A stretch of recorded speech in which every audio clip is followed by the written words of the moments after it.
Selamat datang di YouTube channel Inspire Community Center. Kami senang saudara terhubung dengan kami saat ini. Saudara juga dapat membagikan YouTube channel ini kepada teman, kerabat, dan sahabat yang lain. Inspire Community Center atau yang kerap kami sebut dengan ICC terletak di Faith Hotel Cihamplas, Bandung di lantai 6. Setiap minggunya kami mengadakan 3 kali ibadah. Ibadah pertama dimulai pukul 8 pagi, ibadah kedua dimulai pukul 10 pagi, dan ibadah ketiga dimulai pukul 12 siang. Setiap ibadah disertai juga dengan ibadah anak-anak atau yang kami sebut dengan iKids. Jadi tunggu apa lagi? Mari beribadah bersama dengan kami. Saudara, untuk dapat bertumbuh kita memerlukan orang lain. Dan ICC memiliki komunitas kecil yang kami namakan iClick. Dalam iClick, kita bisa bersekutu bersama saudara seiman lainnya, saling membangun dan juga menguatkan. Tersedia komunitas kecil untuk keluarga atau married couple, single, dan mahasiswa atau college. Saudara bisa memilih lokasi atau waktu yang sesuai dengan ketersediaan waktu saudara. Daftarnya di link berikut ini ya. Setiap hari itu baik, sebab ada Yesus bersama kita. Amin. Everyday with Jesus. Saudara bisa mendapatkan renungan setiap hari yang akan dikirimkan ke WA saudara.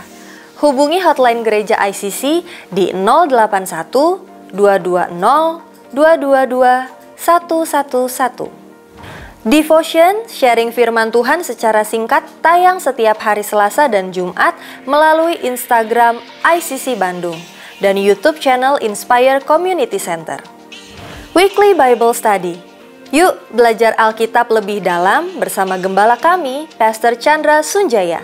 Setiap hari Rabu pukul 6.25 pagi di Instagram @ChandraInspire. Tertinggal atau ingin mendengarkan ulang khotbah mingguan? Tenang, kini saudara bisa memperoleh kumpulan khotbah ICC Bandung dengan cara scan barcode ini dan pilih sesuai dengan kebutuhan saudara. Sebagai pengikut Kristus, kita wajib meneladani apa yang sudah Yesus lakukan. Baptis selam adalah salah satu tanda bahwa kita percaya kepada Tuhan. Baptisan selam diadakan pukul 12 siang atau setelah ibadah kedua setiap minggunya atau weekday dengan appointment. Saudara bisa mendaftarkan diri mengikuti baptis selam di 081 220 222 111. Saudara dapat memberikan persembahan melalui e-banking atau m-banking dan transfer ke nomor rekening berikut ini. Selamat menikmati firman Tuhan yang akan dibagikan. Mari kita catat, bagikan, dan lakukan setiap firman yang kita dengar hari ini. Oke. Saudara, kemarin kita hari Kamis ini ya merayakan, memperingati hari kenaikan Tuhan Yesus, betul? Yes. Dan mungkin di antara saudara juga ada yang bertanya-tanya, ini kita ada ibadah atau tidak? Dan memang dari dulu kita di hari kenaikan Tuhan Yesus kita tidak ada ibadah, saudara bisa beribadah bersama dengan keluarga. Tapi hari ini kita akan membawa setiap firman yang dibagikan dari ibadah 1, 2, dan 3 ke arah dari kenaikan Tuhan Yesus yang baru kita peringati kemarin. Oke, ya. Mari kita baca terlebih dahulu di Matius 28 ayat 18 sampai yang ke-20. Amanat agung kita semua sudah tahu dan saya mau saudara membaca bersama-sama dengan saya. Oke, 1, 2, 3. Yesus mendekati mereka dan berkata, "Kepadaku telah diberikan segala kuasa di sorga dan di bumi.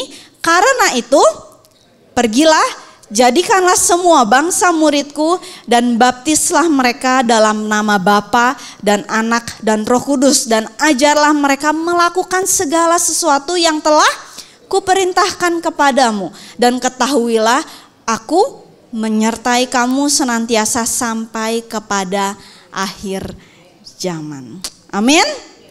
Amin. Jadi kita semua sudah tahu bahwa pada waktu terakhir, pesan terakhir yang Yesus sampaikan sebelum dia naik ke sorga adalah pergi.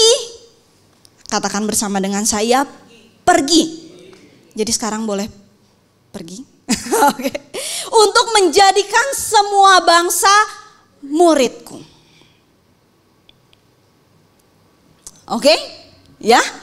Jadi ini sebuah firman Tuhan yang sangat sering sekali kita dengar, tapi entah kenapa sangat tidak mudah untuk dilakukan. Ya.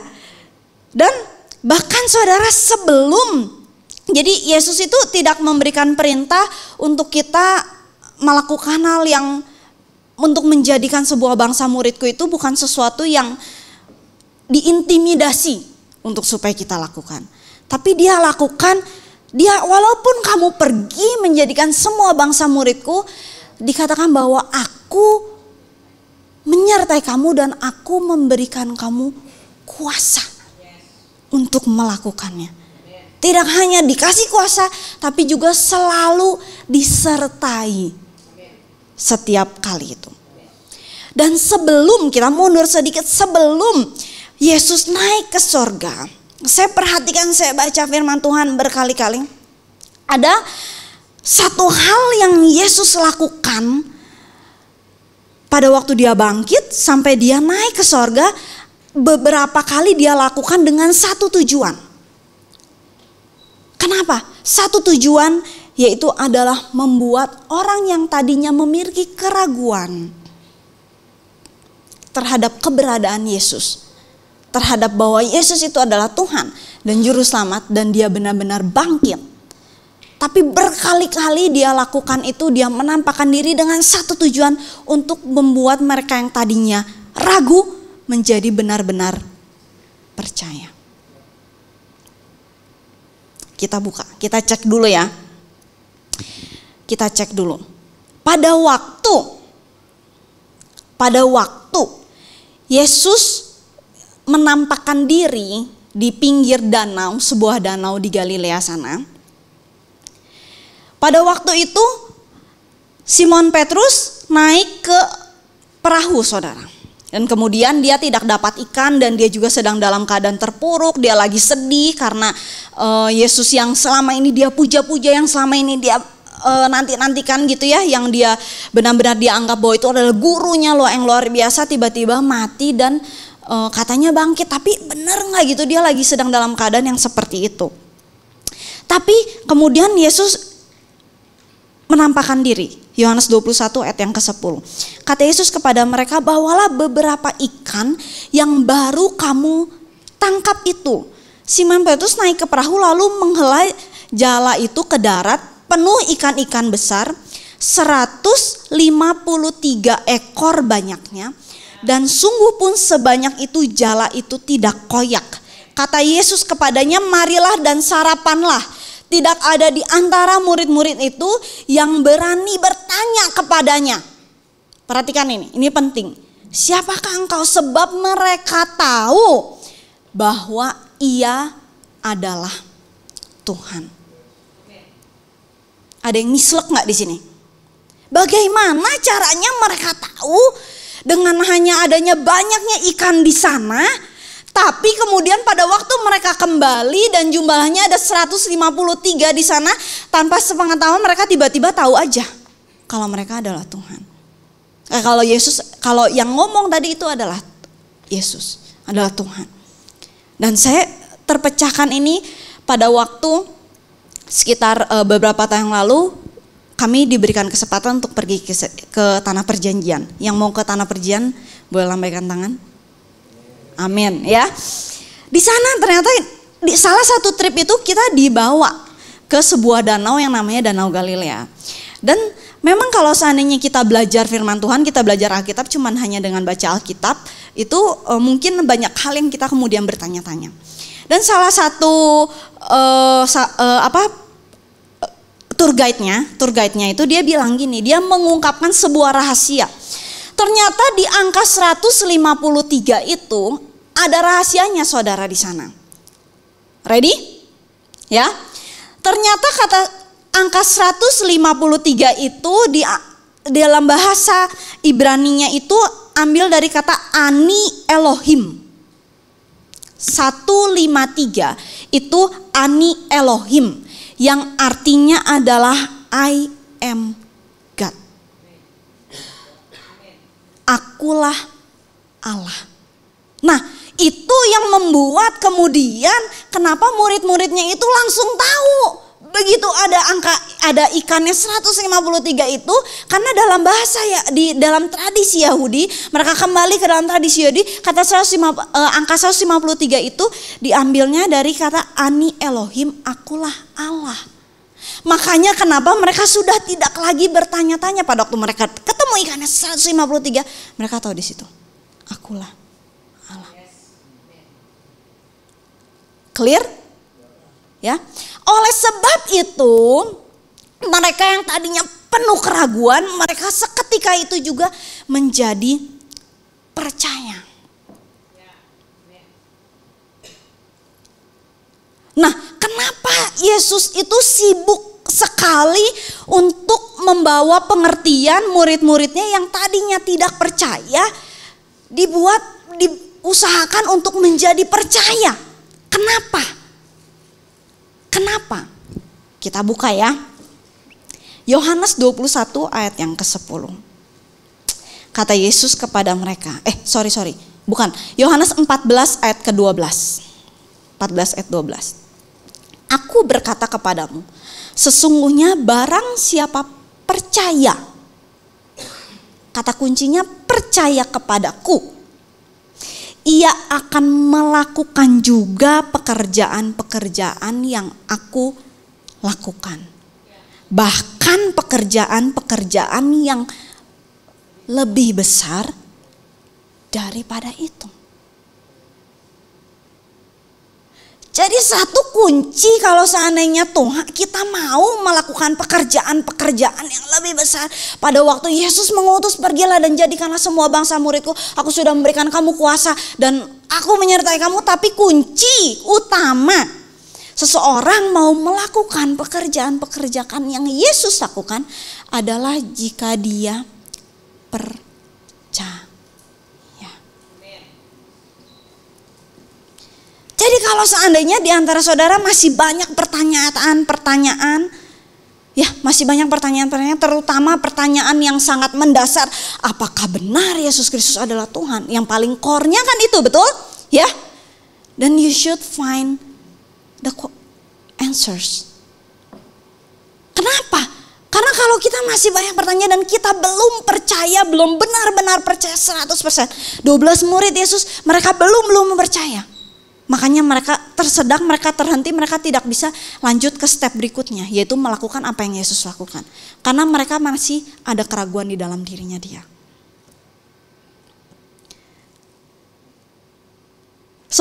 Jadi percaya adalah kunci pertama untuk melakukan pekerjaan besar yang Allah sediakan. Coba toel kanan kirinya, tanya, kamu percaya nggak? Tanya sekali lagi, beneran kamu percaya?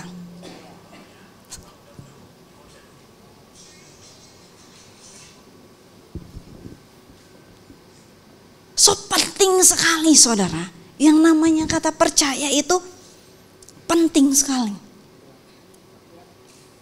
Kalau kita nggak percaya, bahkan ada keraguan setitik pun ada keraguan, kita nggak bisa lakuin apa-apa. Karena core-nya dari situ, dari belief, dari iman itu loh.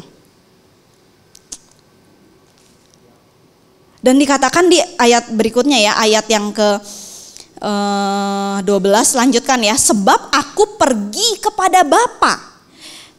Ya. Aku pergi kepada Bapa dan apa juga yang kamu minta dalam namaku, aku akan melakukannya supaya Bapa dipermuliakan di dalam Anak.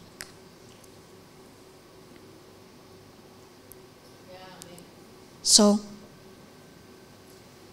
are you believe or not? Kalau udah sampai sini baru kita lanjut ke yang berikutnya. Oke? Ya? Kita lanjut berikutnya. Dan setelah kita percaya, pada waktu udah percaya, saya temukan lagi ada satu kunci lagi. Ya, percaya itu kunci pertama. Kalau saudara percaya, saudara sudah pegang kuncinya yang pertama. Ya, Kunci yang kedua, pada waktu kita mau melakukan pekerjaan besar, yang saya temukan setiap kali Yesus melakukan hal-hal yang dahsyat, itu karena dia punya yang namanya ini, a compassionate heart. Hati yang penuh belas kasihan. Ya, kita lihat secara sepintas. Pada waktu Yesus memberi makan 5.000 orang. Matius 14 ayat 13, saya bacain dengan cepat. Setelah Yesus mendengar berita itu, menyingkirlah ia dari situ dan hendak mengasingkan diri dengan perahu ke tempat yang sunyi. Tetapi orang banyak mendengarnya dan mengikuti dia dengan mengambil jalan darat dari kota-kota mereka. Ketika mereka mendarat, ia melihat orang banyak yang besar jumlahnya, maka tergeraklah hatinya oleh belas kasihan kepada mereka dan ia menyembuhkan mereka yang sakit. Tidak sampai situ aja. Karena begitu banyak mujizat-mujizat yang Yesus lakukan, dia menyembuhkan orang sakit. Tapi mujizat pertama yang lebih dahsyat lagi adalah menjelang makan murid-muridnya datang kepadanya dan berkata, tempat itu sunyi dan hari sudah mulai malam. Suruhlah orang banyak itu pergi supaya mereka dapat membeli makanan di desa-desa. Tetapi Yesus berkata kepada mereka, tidak perlu mereka pergi, kamu harus memberi mereka makan. Dan singkat cerita, terjadilah mujizat yang sangat luar biasa. 5.000 orang diberi makan. Pola yang sama, 4.000 orang diberi makan. Kenapa? Karena berangkatnya dari hati Yesus yang punya belas kasihan, punya compassion, ya, punya compassion. Kita lihat lagi, pada waktu Yesus menyembuhkan orang batu Matius, orang buta, Matius 20 ayat 34, maka tergeraklah hati Yesus oleh belas kasihan. Lalu ia menjamah mata mereka dan seketika itu juga mereka melihat lalu mengikuti dia. Ya. Pola yang sama, tergeraklah hati Yesus oleh belas kasihan. Berikutnya, Yesus menyembuhkan orang yang sakit kusta. Saudara tahu pada masa itu orang yang sakit kusta itu sudah sangat dikucilkan, saudara. Bahkan benar-benar dijauhkan dari peredaran. Itu bisa dibilang dianggap sebagai penyakit yang sangat mematikan. Bisa dibilang orang yang kena sakit kusta itu udah benar-benar gak ada harapan lagi dah dalam hidupnya. Selain mereka merasakan sakit, mereka juga benar-benar dikucilkan dari masyarakat. Tapi mujizat besar terjadi di sini karena Yesus punya hati yang penuh dengan belas kasihan. Markus 1 ayat 41. Maka tergeraklah hatinya oleh belas kasihan, lalu ia mengulurkan tangannya menjamah orang itu dan berkata kepadanya, aku mau, jadilah engkau tahir. Satu lagi. Yesus membangkitkan anak muda yang sudah mati di Nain, Lukas 7 ayat 11. Kemudian Yesus pergi ke suatu kota yang bernama Nain. Murid-muridnya pergi bersama-sama dengan dia dan juga orang banyak menyertainya berbondong-bondong. Setelah ia dekat pintu gerbang kota, ada orang mati diusung keluar. Anak laki-laki, anak tunggal ibunya yang sudah janda, dan banyak orang dari kota itu menyertai janda itu. Dan ketika Tuhan melihat janda itu, lebih keras lagi,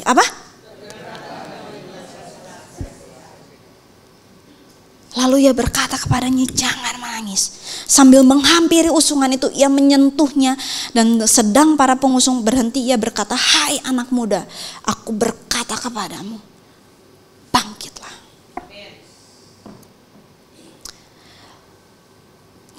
Jadi pada waktu Yesus mau melakukan pekerjaan besar, ada pola yang sama berkali-kali dan masih banyak lagi, saudara.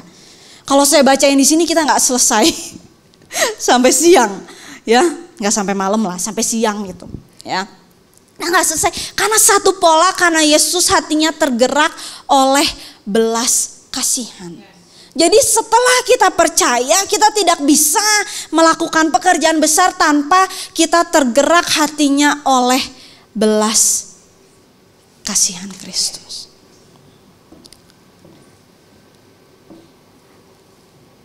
Dan kata compassion, kita masuk lebih dalam, ready? Kata compassion, saya cari definisinya Kata compassion itu artinya the feeling that arises when you are confronted with another's suffering and feel motivated to relieve that suffering. Jadi artinya ada sebuah perasaan yang bangkit dari dalam. Oke? Ya. Sampai sini dulu. Compassion itu ada sebuah perasaan yang bangkitnya dari dalam. Ya. Dari dalam hati kita ketika kita diperhadapkan oleh kesukaran orang lain. Dan kita termotivasi untuk melepaskan kesukaran tersebut. Ya, kalau bahasa Sundanya mah, kita masuk bahasa Sunda sedikit ya. Kalau bahasa Sundanya mah mungkin kalau orang gak kenal Tuhan orangnya bilang gini, pikarunyaeun lah gitu. Ya. Karena dia melihat ada orang yang mungkin punya kesukaran kemudian hatinya bangkit dari dalam. Karena dia melihat ada orang yang mungkin pikarunyaeun hatinya bangkit dari dalam. Dan saudara tahu orang yang pikarunyaeun, jadi bahasa Sunda terus. Orang yang punya kesukaran itu tidak selalu berbicara orang yang benar-benar very very low. Saudara tahu? Kalau orang yang memang hatinya bangkit dari dalam punya compassion dan memang itu hatinya yang Tuhan kasih, ada orang yang kesulitan mencari kamar mandi, mencari toilet di dalam suatu tempat, kemudian hatinya bangkit oleh compassion dan dia mau untuk menunjukkan kamar mandi di situ. Itulah kalau lahirnya dari compassion's heart, dari hati yang penuh dengan belas kasihan, pelayanannya akan sangat berdampak, saudara. Mungkin terlihat aktivitasnya sama,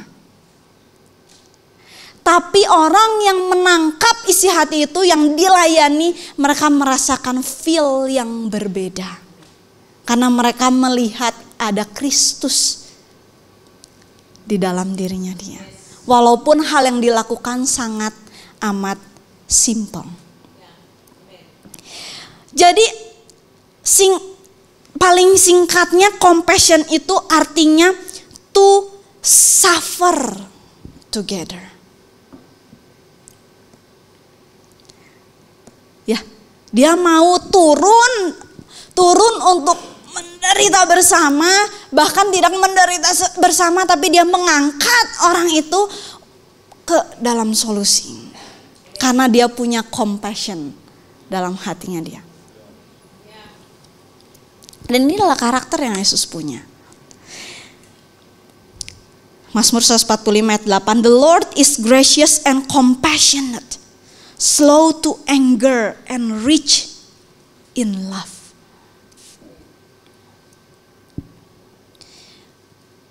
Masuk lebih dalam lagi. Bahkan saudara, kata compassion ini, kalau kita masuk ke dalam bahasa Ibrani-nya, diambil dari yang namanya kata rakum. Bilang bersama-sama dengan saya, 1, 2, 3, rakum atau rakamim. Ya, rakamim. Dan kalau ini ditarik, rakum sama rakamim ini ditarik, itu menemukan kata rekem. Kata rekem itu artinya ke dalam bahasa Inggris itu adalah womb. Apa namanya womb itu? Kandungan. Ya, rahim. Ya, rahim. Yang artinya adalah pusat dari inti seorang wanita.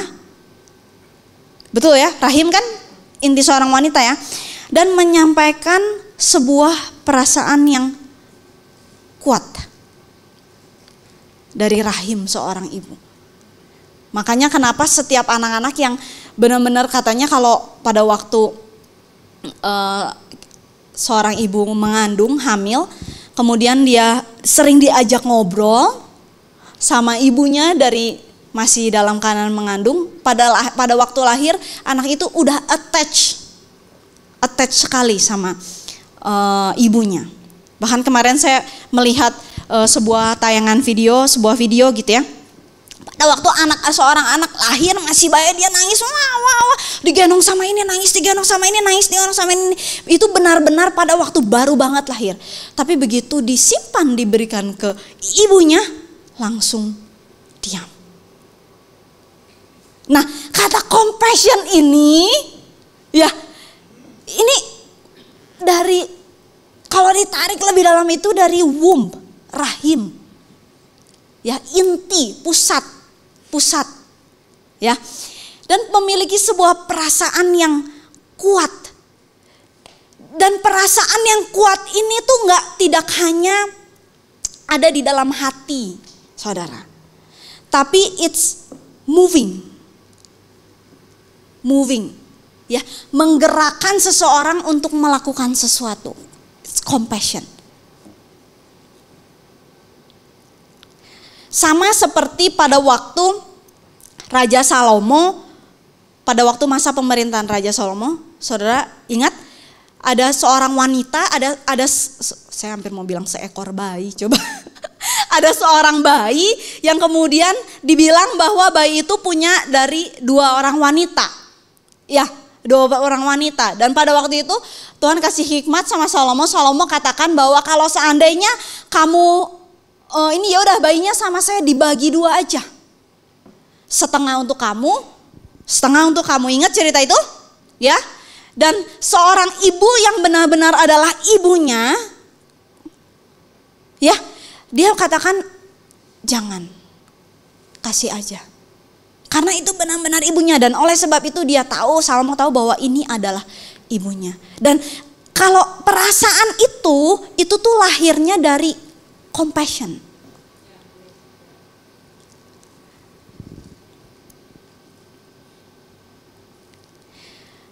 Jadi compassion tuh dalam banget, saudara. Ya, dan setiap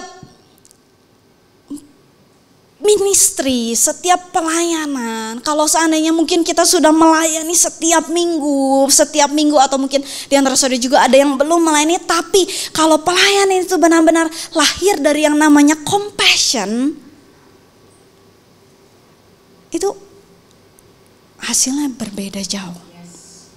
Makanya penting sekali ada compassion. Dan pekerjaan-pekerjaan yang besar baru bisa dilakukan kalau ada yang namanya compassion. Perhatikan. Coba kita renungkan sedikit selama kita melayani. Mungkin ada yang sudah melayani 5 tahun, ada yang melayani 10 tahun, ada yang melayani 15 tahun, 20 tahun. Coba perhatikan, kalau seandainya benar-benar ada sebuah pekerjaan besar yang berdampak besar yang saudara lakukan bersama dengan Tuhan, kunci apa yang saudara punya? Selain saudara percaya, dan it's moved by compassion. So true compassion is not just a feeling, it also generates action.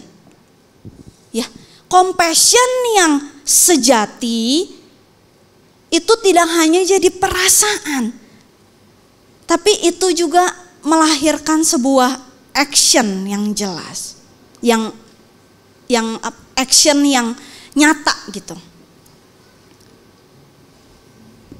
Nah, kita lihat Matius 9 ayat 35. Sorry ya, hari ini banyak Alkitab karena kalau enggak kita kemana-mana secara biblikal.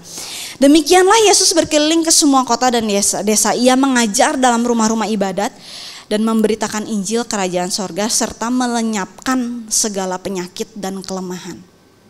Ya, dia udah keliling, dia udah ngajar. Dia udah ngajar di rumah ibadat, dia sudah memberitakan Injil, sudah melenyapkan segala penyakit dan kelemahan dari orang banyak. Yesus sudah lakukan itu. Tapi di ayat selanjutnya dikatakan ayat 36, melihat orang banyak itu, tergeraklah hati Yesus oleh belas kasihan. Begitu pelayanan yang sudah Yesus lakukan, bahkan yang luar biasa, yang dahsyat-dahsyat. Udah capek gitu loh saudara mungkin ya. Udah capek, tapi melihat orang banyak, tergeraklah hati Yesus oleh belas kasihan. Masih ada compassion yang move dia kepada mereka. Karena mereka lelah dan terlantar seperti domba yang tidak bergembala. Maka katanya kepada murid-muridnya, ready? Tuaian memang banyak, tetapi pekerja sedikit. Karena itu mintalah kepada Tuhan yang empunya tuaian, supaya ia mengirimkan pekerja-pekerja untuk tuaian itu. Ini saudara, di dalam pertumbuhan gereja, di dalam pertumbuhan jiwa-jiwa, Tuhan tidak pernah bermasalah sama tuaiannya. Ternyata gitu. Tapi Tuhan bermasalah sama pekerjanya yang sedikit. Karena tuaiannya itu banyak, tapi pekerjanya sedikit. Di dalam gereja, kalau kita perhatikan, kalau jumlah jemaat 1.000, ya, jumlah volunteersnya maksimal 300 sampai 400. Gak mungkin dari 1.000 jemaat, 1.000-1.000-nya itu adalah volunteers. Pasti ada angka yang menurun gitu ketika kita bicara jemaat sama volunteers. Dan ini biblikal. Serius, ini biblikal. Jangan merasa terhakimi, jangan merasa terintimidasi, karena tetap kita harus bergerak berdasarkan compassion. Kalau Tuhan kasih compassion dalam hatimu, then you move. Oke, ya. Nah, tapi hal yang luar biasa adalah Tuhan, faktanya Tuhan memanggil kita itu menjadi sang penuai, bukan hanya menjadi sang tuaian.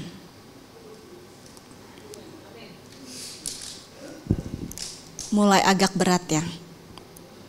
Tarik nafas dulu. Oke, Tuhan memanggil kita menjadi sang penuai, bukan hanya menjadi sang tuaian.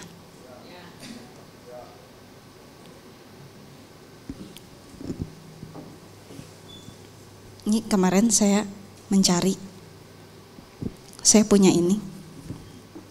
Boleh ditampilkan, saya gambar, ada sebuah gambar yang, ya anggaplah ini kita lagi berkebun gitu ya, saudara ya. Ya, anggap kita sedang berkebun, tapi ini semoga mewakili. Ada gambarnya? Ya, tuaian itu banyak, tapi yang mau pakai ini buat kerja menuai nggak banyak, saudara. Kalau kita perhatikan ada ladang yang besar, nggak ada ya gambarnya? Nggak ada ya? Oke. Kalau kita melihat ada sebuah ladang yang penuh dengan tuaian, gandumnya banyak. Pernah lihat sawah? Ya, sawah. Sawah 1.000 meter. Pekerjanya ada berapa? Paling 5, 10. Karena memang gak banyak yang mau pakai sarung tangan buat kerja, nuai, kerja, nuai, kerja, nuai. Karena menjadi sang penuai sama menjadi tuaian itu sendiri beda, saudara. Kalau menjadi tuaian itu sendiri, dan kita diam, kita tunggu ada yang nuai. Tapi kalau soal menjadi si penuainya harus bekerja lebih banyak. Penuainya harus mau kotor. Penuainya harus mau capek untuk menuai itu.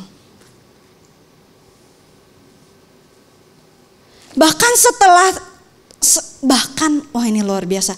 Setelah kita menuai the harvest, kita menuai itu, tuaiannya nggak langsung bersih, saudara. Sang penuai harus membersihkannya dulu. Sama seperti Yesus membersihkan kita. Tapi untuk membersihkan pada waktu kita menjadi penuai, untuk melayani, istilahnya gini, ya oke lah, bahasanya lebih gampang, untuk melayani orang lain. Pada waktu kita ajak orang lain ke gereja, mungkin orang lain itu punya pergumulan yang luar biasa, harus dilayani, harus dibersihkan sedemikian rupa sampai akhirnya dia siap untuk masuk ke step berikutnya, masuk ke dalam baptisan, masuk ke dalam pelayanan. Maksudnya, tapi harus ada yang mau bersihin pelan-pelan. Coba, saya percaya pada waktu setiap kali saudara kesini, ada penuai yang melayani saudara. Mau itu gembala, pastor, lead saudara, leader departemen, atau mungkin ada teman saudara yang melayani saudara datang ke sana. Yang mereka lakukan adalah mereka menjadi penuai itu dan mereka sedang membersihkan satu persatu hidup saudara supaya saudara siap untuk masuk ke dalam step berikutnya. Tapi permasalahannya saya tadi pakai ini nggak nyampe 5 menit aja udah nggak nyaman, saudara. Panas, tangannya nggak panas gitu. Masalahnya banyak yang nggak mau kotor. Banyak yang gak mau lebih berada di dalam keadaan yang tidak nyaman. 1 Korintus 9 ayat 19. Ini yang Petrus katakan, sungguh pun aku bebas terhadap semua orang, aku menjadikan diriku hamba semua dari orang. Petrus, supaya aku boleh memenangkan sebanyak mungkin orang. Demikianlah, bagi orang Yahudi, aku menjadi seperti orang Yahudi, supaya aku memenangkan orang-orang Yahudi. Bagi orang-orang yang hidup di bawah hukum Taurat, aku menjadi seperti orang yang hidup di bawah hukum Taurat, sekalipun aku sendiri tidak hidup di bawah hukum Taurat. Supaya aku dapat memenangkan mereka yang hidup di bawah hukum Taurat. Bagi orang yang tidak hidup di bawah hukum Taurat, aku menjadi seperti orang yang tidak hidup di bawah hukum Taurat. Wah, luar biasa ya. Sebentar berusaha menjadi yang seperti ini, supaya sebentar menjadi sepertinya. Tujuannya apa? Supaya dia bisa nuai.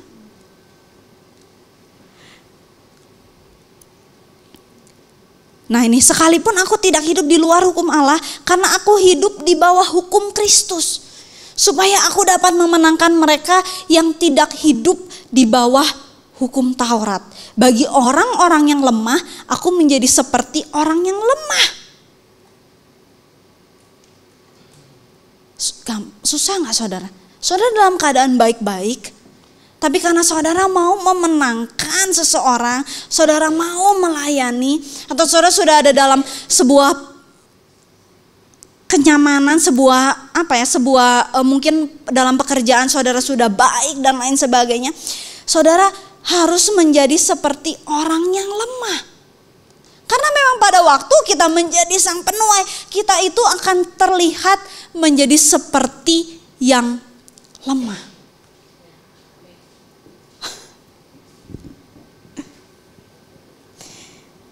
Bagi semua orang aku telah menjadi segala-galanya, supaya aku sedapat mungkin memenangkan beberapa orang dari antara mereka. Segala sesuatu ini aku lakukan karena Injil, supaya aku mendapat bagian dalamnya.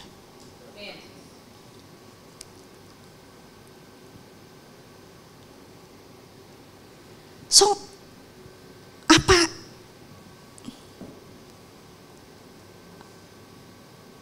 bagaimana dengan kehidupan kita? Saya masih banyak belajar, saudara, dalam hal ini. Saya banyak belajar. Banyak belajar yang gimana? Pada waktu dikatakan kan kalau dia menjadi orang Yahudi, dia harus seperti seorang Yahudi. Jadi orang Yunani, dia harus seperti orang Yunani. Saya banyak belajar, saudara, di sini. Pada waktu saya bertemu dengan siapa yang dilayani, dan I should set my mind, set my heart, set my language, supaya bisa satu frekuensi sama yang dilayani. Dengan satu tujuan supaya bisa menuai mereka. Maksudnya gimana sih? Maksudnya gini. Dulu saya selalu punya mindset bahwa hidup saya, panggilan saya ada untuk melayani anak-anak muda. Kemudian saya ditegur, mungkin saya udah pernah cerita, saya ditegur sama dosen saya waktu saya kuliah teologi. Dosen saya bilang gini, kamu tidak bisa punya satu pikiran bahwa kamu hanya melayani anak muda. Kalau kamu mau sungguh-sungguh melayani, kamu harus melayani semua. Itu saya renungkan dan saya masih menolak, saudara, dalam hati. Enggak, my calling is to serve young people. Saya bilang gitu. Tapi kemudian makin kesini saya belajar bahwa memang seperti itu. Di dalam pelayanan kita nggak bisa memberikan sebuah kotak bahwa memang kita dipanggil untuk yang ini aja. Tapi ada kalanya Tuhan memanggil kita untuk melakukan itu. Saya belajar pada waktu saya ke iKids, kan kalau seandainya saya datang ibadah pagi, saya bawa anak saya yang kecil ke iKids. Di iKids saya tidak hanya ngeliatin anak saya, saudara, saya melihat anak-anak yang lain. Jadi saya ngobrol sama anak-anak yang lain, dan pada waktu saya ngobrol sama anak yang lain, saya harus membungkuk seperti ini. Supaya mereka gak ngelihatnya gini. Tapi saya harus bungkuk supaya frekuensinya sama. Dan saudara tahu, pada waktu saya ketemu anak-anak, saya merubah dengan sengaja. Saya merubah tone suaranya. Saya bilang gini, wow, terus kemarin kamu kemana aja? Terus dia bilang, iya anti, dia bilang gitu. Anti, kemarin aku pergi melakukan ini. Wah, serius? Terus gimana? Dengan sengaja saya berusaha melakukan itu. Dan setelah itu saya keluar dari ruang itu. Saya lap-lap keringat karena capek, saudara. Dan kemudian masuk ke generasi yang berikutnya. Masuk ke berikutnya apa? Ke youth ya? Berikutnya masuk ke youth. Dan saya ngobrol sama mereka. Saya harus masuk ke dalam pembicaraan mereka. Hobi mereka apa? Mereka hobi basket. Ada yang mereka hobi K-pop. Ada yang mereka hobi ini. Even I don't understand. Tapi dan ya berusaha aja gitu. Itu yang mungkin dilakukan sama Petrus. Dan maksudnya pada waktu saya berbicara dengan yang sebaya dengan saya, di situ saya berusaha untuk anaknya gimana sekolahnya dan lain sebagainya. Oh, sekolah di sini. Oh, gurunya gimana? Kenapa memilih sekolah itu? Karena ini. Kalau seandainya masuk ke yang lebih senior, then I put my respect on them. Gimana om, tante, apa kabar? You know, itu yang dilakukan. Maksudnya gini, saya bilang seperti ini bukan karena wah hebat, no, bukan seperti itu, saudara. Tapi memang pada waktu Tuhan kasih compassion dalam hati kita, memang ada hal-hal yang kita harus mau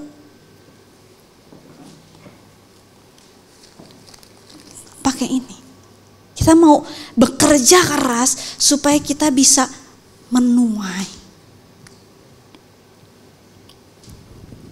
Apapun bagiannya, even saudara ada di dalam meja informasi, saudara melayani sebagai iCare, atau mungkin nanti mau buka parking ministry, menjadi parking ministry is not easy. Tapi saudara tahu apa yang saudara lakukan? Saudara masuk ke dalam bagian menjadi sang penuai. Mau apapun yang saudara lakukan. Saudara ada di belakang sebagai videografer, atau saudara di multimedia, saudara punya talenta lebih, Tuhan kasih buat main musik, apapun itu. Tapi saudara sedang menggunakan ini.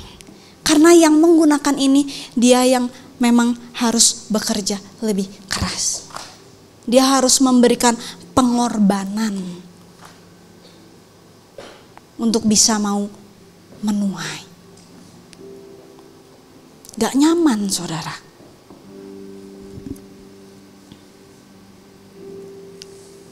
Saya tulis ini ketika menjadi penuai, kenyamanan mungkin tidak tercapai, namun pertumbuhan pasti terjadi.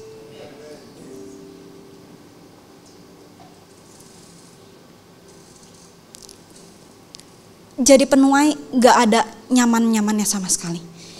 Nyamannya itu ada pada waktu saudara lihat yang saudara tuai mereka bertumbuh. Nyamannya tuh ada di situ. Kegembiraannya tuh ada di situ. Tapi satu yang saya jamin, ada pertumbuhan yang pasti terjadi ketika kita menjadi sang penuai. Saya tutup dengan ini 2 Petrus 1 ayat yang keempat sampai yang ke-10. Dengan jalan itu ia telah menganugerahkan kepada kita janji-janji yang berharga dan yang sangat besar, supaya olehnya kamu boleh mengambil bagian dalam kodrat ilahi dan luput dari hawa nafsu duniawi yang membinasakan dunia. Justru karena itu kamu harus dengan sungguh-sungguh berusaha untuk menambahkan kepada imanmu kebajikan, dan kepada kebajikan pengetahuan, dan kepada pengetahuan penguasaan diri, dan kepada penguasaan diri ketekunan, dan kepada ketekunan kesalehan, dan kepada kesalehan kasih akan saudara-saudara, dan kepada kasih akan saudara-saudara, kasih akan semua orang. Kenapa ada perbedaan antara kasih akan saudara-saudara dan kasih akan semua orang? Kasih akan saudara-saudara di sini berbicara dengan sesama tubuh Kristus, saudara. Jadi sebelum kita melemparkan kasih kita terhadap yang luar, secara diurutan di firman Tuhan ini, kasih terhadap saudara-saudara terlebih dahulu. Baru kemudian kasih kepada semua orang. Ayat 8, sebab apabila semuanya itu ada padamu dengan berlimpah-limpah, kamu akan dibuatnya menjadi giat dan berhasil dalam pengenalanmu akan Yesus Kristus Tuhan kita. Jadi ternyata kalau pengenalan kita akan Kristus mau berhasil, harus melalui step-step itu. Ada stepnya. Alkitab sudah memberikan langkah-langkahnya supaya kita punya pengenalan yang penuh di dalam Tuhan. Tetapi barang siapa tidak memiliki semuanya itu menjadi buta dan picik, karena ia lupa bahwa dosa-dosanya yang dahulu telah dihapuskan. Ayat 10, karena itu saudara-saudaraku, berusahalah sungguh-sungguh supaya panggilanmu dan pilihanmu makin teguh. Sebab jikalau kamu melakukannya, kamu tidak akan pernah tersandung.